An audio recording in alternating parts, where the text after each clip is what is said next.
In this session, we are going to discuss about the critical angle and the total internal reflection. Katika kipindi kilichopita tumediscuss kuhusu refraction na I hope ulishaelewa refraction ni kitu gani na vitu vingine vyote regarding reflection.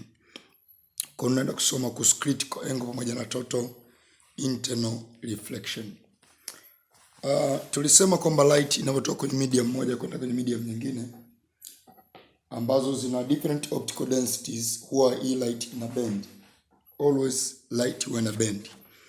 Kwa hiyo let's say here is our first medium. Let's see, here we have water and then here we have air. Kwa hiyo always what happens ni kwamba when you have a certain incident light in this direction, then in air it will increase its speed. So itaongeza speed hapo. Speed in air itakuwa kubwa, itaonekana kama hivi. Unaona? Kwa hiyo kama hapa hivi tukichola a normal line in this place, we'll be having the angle of incidence I, angle of incidence from water, na tutakuwa tuna angle of refraction R in the air medium. Kwa sababu hapa imetoka kwenye more dense medium kwenda kwenye less dense medium, that means light itaongeza speed. Tunaposema critical angle nini? When light passes at small angles of incidence from optically more dense medium to an optically less dense medium, for example from water to air, there is a strong refracted ray and a weak reflected ray. So the reflected ray, this one, refracted ray is strong. Refracted ray is strong, maana inakuwa kubwa, while the reflected ray inakuwa very weak. So I can draw it as the dotted line. The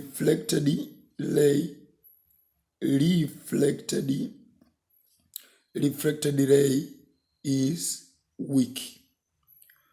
Kwa manake mwanga unaopita kama ni kutoka kwenye maji kwenda kwenye air, mwanga unaopitiliza kutoka kwenye maji ukapita ukaja kwenye air unakuwa ni mwingi kuliko ule ambao unakuwa reflected back. So this is the angle of reflection R. Unaona R na huku tunaweka R ile, lakini ni refraction, ni reflection.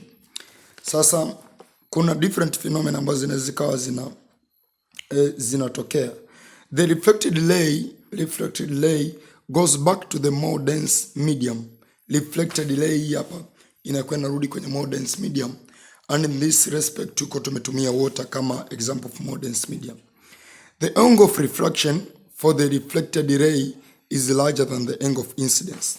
Unaweza kuona kwamba hapa angle of incidence ni hapa, lakini angle of refraction hapa ni kubwa. Naelewa? Angle of refraction ni kubwa. Sasa kuna namna ambayo unavyozidi kuongeza angle of incidence, kuna point utafika ambayo angle of refraction R will be 90. Yaani unavyozidi kuongeza angle of incidence, unavyozidi kuincrease angle of incidence, angle of refraction itafika 90 kabla angle of incidence haijafika 90. Ile point ambayo angle of refraction is 90 wakati angle of incidence iko kwenye value fulani, we call it at the critical angle. At critical angle maana yake kuna kitu tunakiita the total internal reflection. Total internal reflection.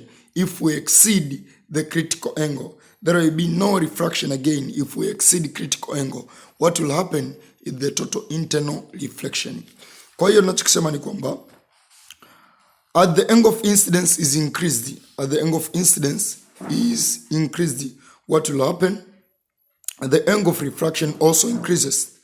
The reflected ray becomes weaker and the reflected ray is stronger as we are increasing the angle of incidence. At a certain angle of incidence, the refracted ray will emerge parallel to the boundary between the two media, that the angle of refraction will be 90 degree. Kwa kuna point ambayo angle of refraction R will be 90 degree. Let I draw this diagram again here na tuonyeshe point kwamba angle of incidence imeongezwa to the extent ambayo angle of refraction is parallel to this line. So the angle of incidence ni ile pale tukichora normal hapa, if we draw a normal line here, the angle of incidence will be here, will be having the angle of incidence I, and the angle of refraction R is this one. The angle of refraction R is equal to 90 degree. This angle of incidence is known as the critical angle. The critical angle is the angle of incidence at which the angle of refraction is 90. So a certain angle of incidence, the reflected ray will image parallel to the boundary between the two media. That the angle of refraction will be 90.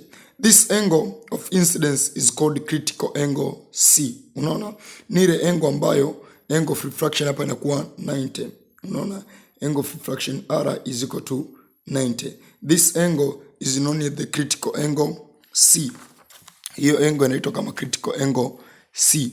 Kwa hiyo tunachokisema about the critical angle, tunachokisema ni kwamba critical angle is the unique angle of incidence for which the angle of refraction is 90. By definition, critical angle is the unique angle of incidence for which angle of refraction is 90. Ni ile angle ya incidence ambayo angle ya refraction ni angle of refraction 90. Remember, hii lazima iwe more dense medium such as nini? More dense medium such as water. Hafu yuko iwe less dense medium such as nini? Glass. I mean such as air. So kama light ikiwa na move from the more dense medium to less dense medium, angle of refraction ikiwa 90 tunaita critical angle. If the angle of incidence is increased beyond C, all the light is reflected. Now if we increase this angle of incidence, ikaongezeka, remember this angle is known as C. If the angle of incidence is greater than C, if I is greater than C, then manake hii right ray ambayo ilikuwa kwenye angle hii hapa itarudi hivi sasa. What will happen is the total internal refraction. This is known as total internal reflection. Total internal reflection inatokea endapo angle of incidence ikawa kubwa zaidi ya C, ikawa kubwa zaidi ya critical angle. So if the angle of incidence is increased beyond C, all the light is reflected. The reflection due to angle of incidence exceeding the critical angle is called total internal reflection. Called reflection kama hiyo inaitwa total internal reflection. Is the reflection of light which occur when the angle of incidence exceeds the critical angle. When this occurs, there is no refraction at all. Hakuna refraction inayotokea. All light is reflected internally within the optically more dense medium as shown in this figure.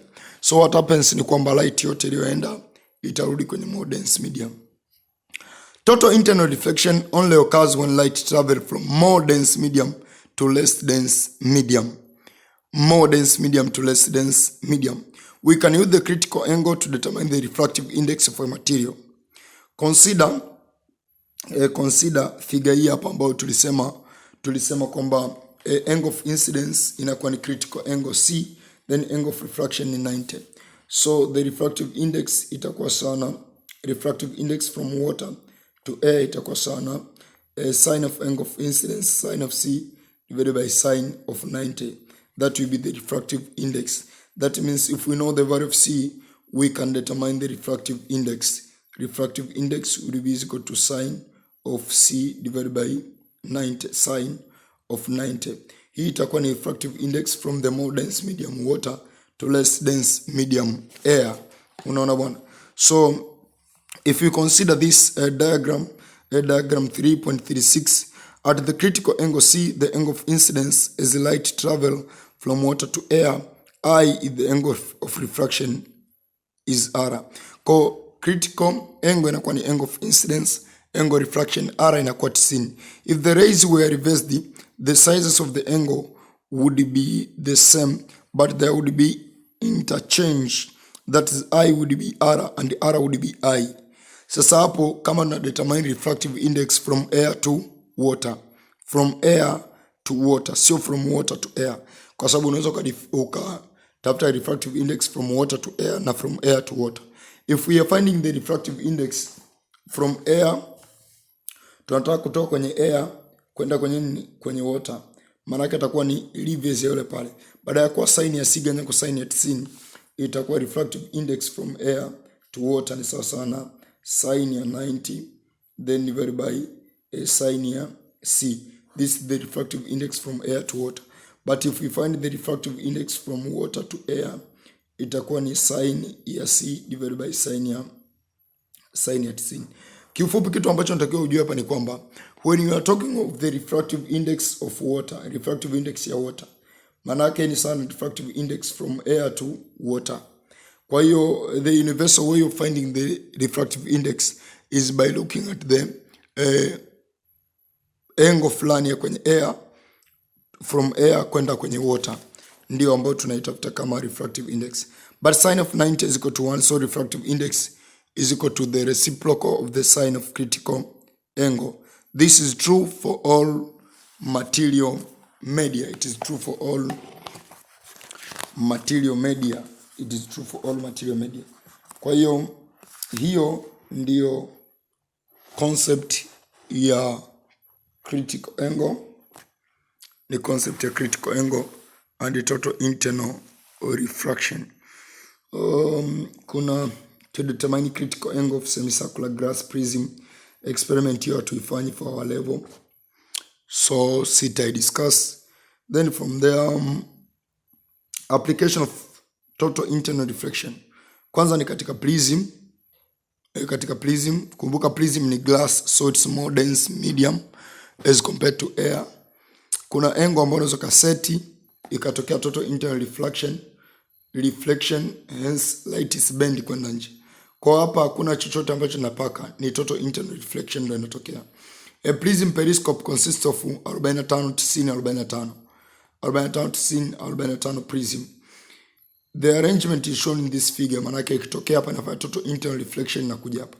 Hapa tena ikiingia total internal reflection naenda kutokea huko. Unaona? So light entered the first prism along normal and continues straight on until it hits the back of the prism. Total internal reflection occurs here because the light strikes the surface at 45, which is greater than the critical angle of glass. Critical angle ya glass ni kubwa kuliko hapo. Maana if we know the refractive index of glass, tunaweza kudetermine critical angle. Let me just nikutafutie hiyo. Glass refractive index yake ni 1.5. Refractive index ya glass ni 1.5. Refractive index ni 1.5. So from refractive index is equal to 1 divided by sine of c. Maana yake ni sine of c is equal to 1 divided by refractive index. Our c will be equal to sine inverse of 1 divided by a refractive index. So c will be equal to, nikutafutia hiyo sine inverse. Nikutafutia sine inverse ya reciprocal ya 0.5. So I mean 1.5 reciprocal itakuwa ni hapo. Natafuta sine inverse, so shift then sine, the answer itakuwa ni 41.8. So the critical angle for glass is 41.8. While prism ilipokaa light inagonga at angle ya ngapi? 45. So 45 is greater than the critical angle. Na kama tulivyosema, if the angle of incidence is greater than the critical angle, kinachotokea ni total internal reflection. Unaona? Total internal reflection tokea.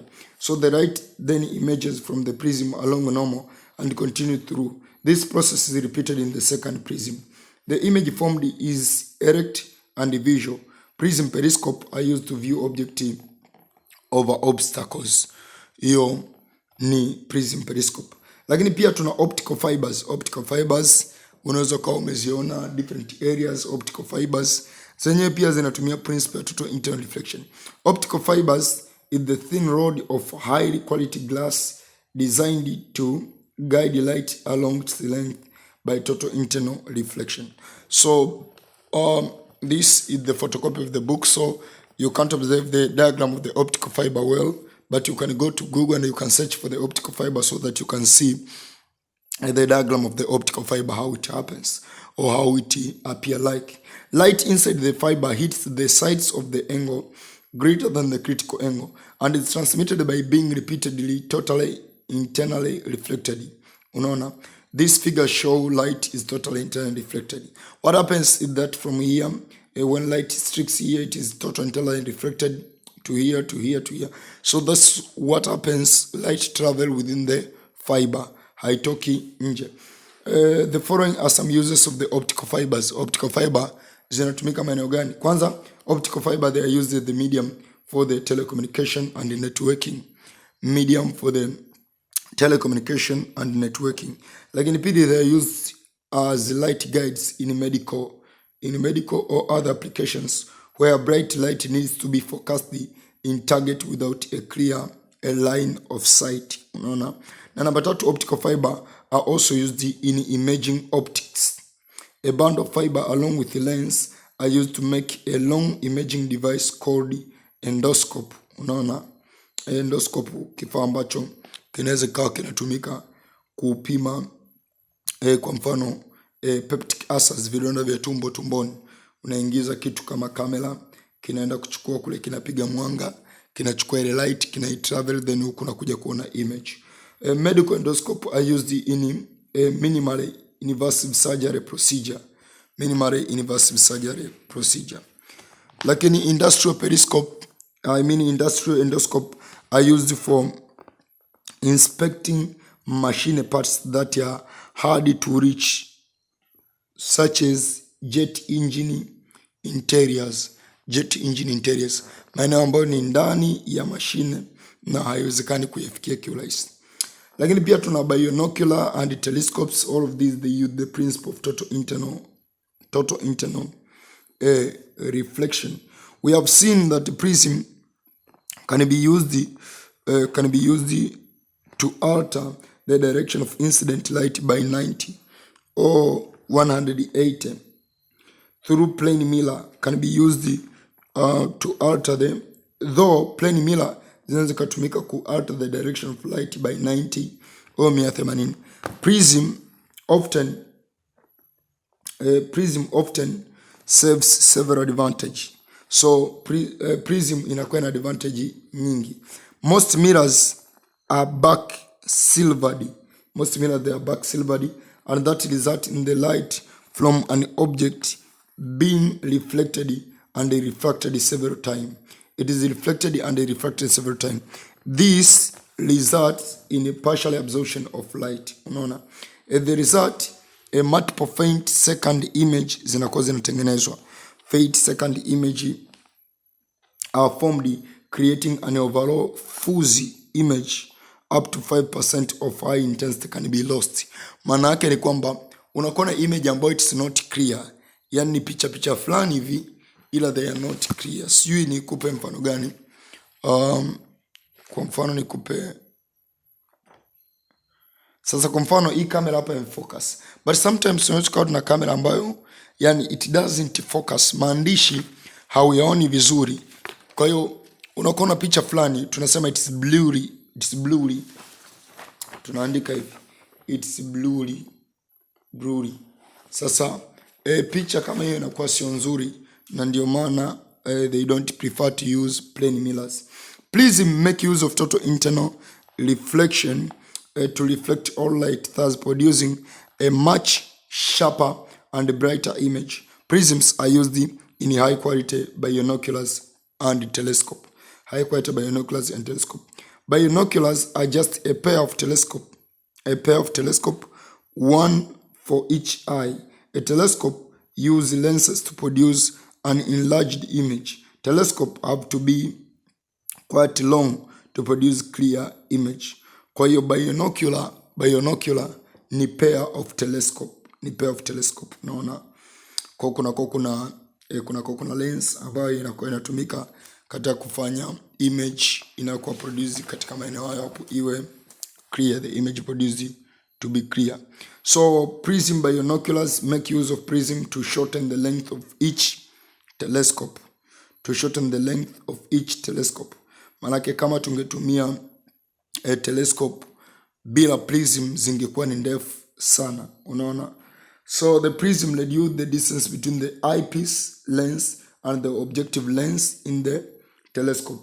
Manake eyepiece lens pamoja na objective lens distance yake inakuwa ni fupi, unaona. They also make the image erect. This is achieved by using second prism.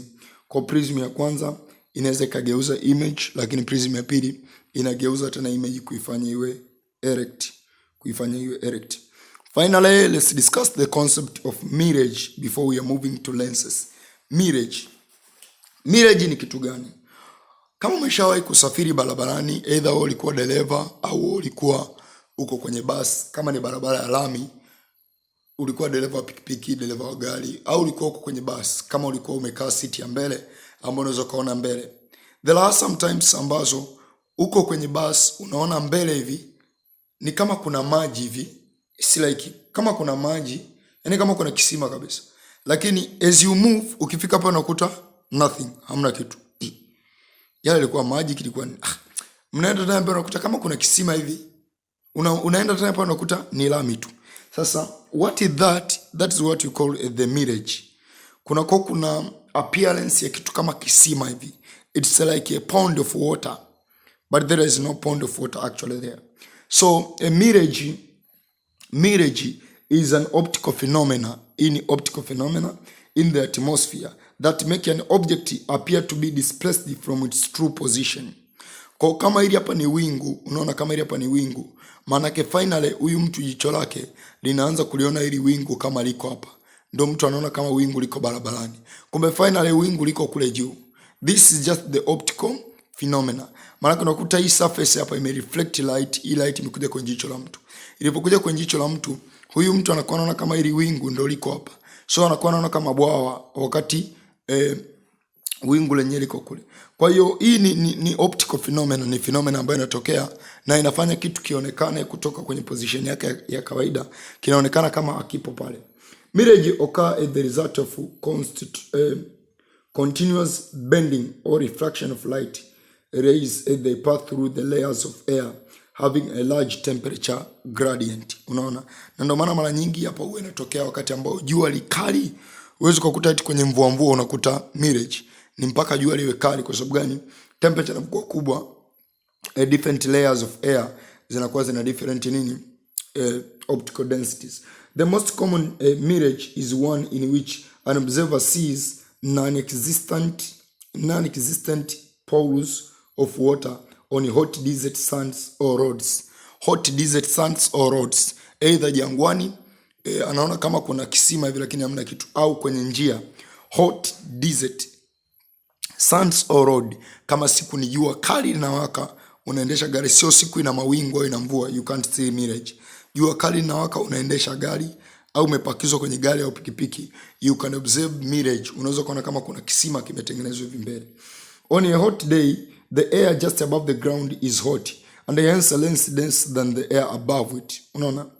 The air just above the ground is hot and hence less dense than the air above it. There is a gradual decrease in temperature upward, causing a gradual increase in density of air. This in turn results in a gradual increase in the refractive index of air. Unaona? Kwa hiyo change in temperature ina change density. Kwa sababu gani? Tutaenda kusoma kwenye thermal expansion. Tunapozidi kuongeza temperature kama ya gas, gas huwa ina expand, inaongezeka volume. Ikiongezeka volume manake mass ya gas imebakia ile, volume imeongezeka. Kwa hiyo tuchukua mass divided by volume, density inafanyaje? Ina decrease. So hewa ya chini ambayo ina temperature kubwa itakuwa less dense, hence it will have low refractive index. As you are moving upper, the temperature tend to decrease and the density tend to increase. So as the light travel at an angle from the sky,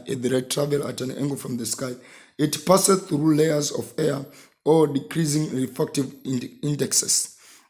Consequently, the light is gradually bent away from the normal. Kwa light inakwenda pinda pole pole from its normal. Inakwenda pinda polepole, it's bent from the normal. At some point, the angle of incidence exceeds the critical angle. Angle incidence in exceed critical angle. What happens is the total internal reflection. So when this happens, all the light is reflected upward. Total internal reflection. This looks like a reflection produced by a pool of water. So this is what happens in the temperate day, njiani. In deserts, mirages can be mislead caverns to think they are approaching on oasis. Unaona, kwa unaweza kukuta unaona kama vile unakaribia kwenye kisima, kumbe nothing. We don't have that thing. Kwa hiyo tunakuwa kwa mfano, huyu ni mtu yuko barabarani, let's say this is the road, anakuwa anaona kama kisima hivi kwa mbele. This is the phenomenon of mirage. In this part you may be asking the question to define marriage. To define mirage, and even to explain how it happens, even to draw its diagram. In the coming session tutakuwa tuna discuss kuhusu ya maswali, tutafanya solved examples, na baada ya hapo baadhi ya solved example nitakuachia. After that we discuss about the reflection of light in lenses.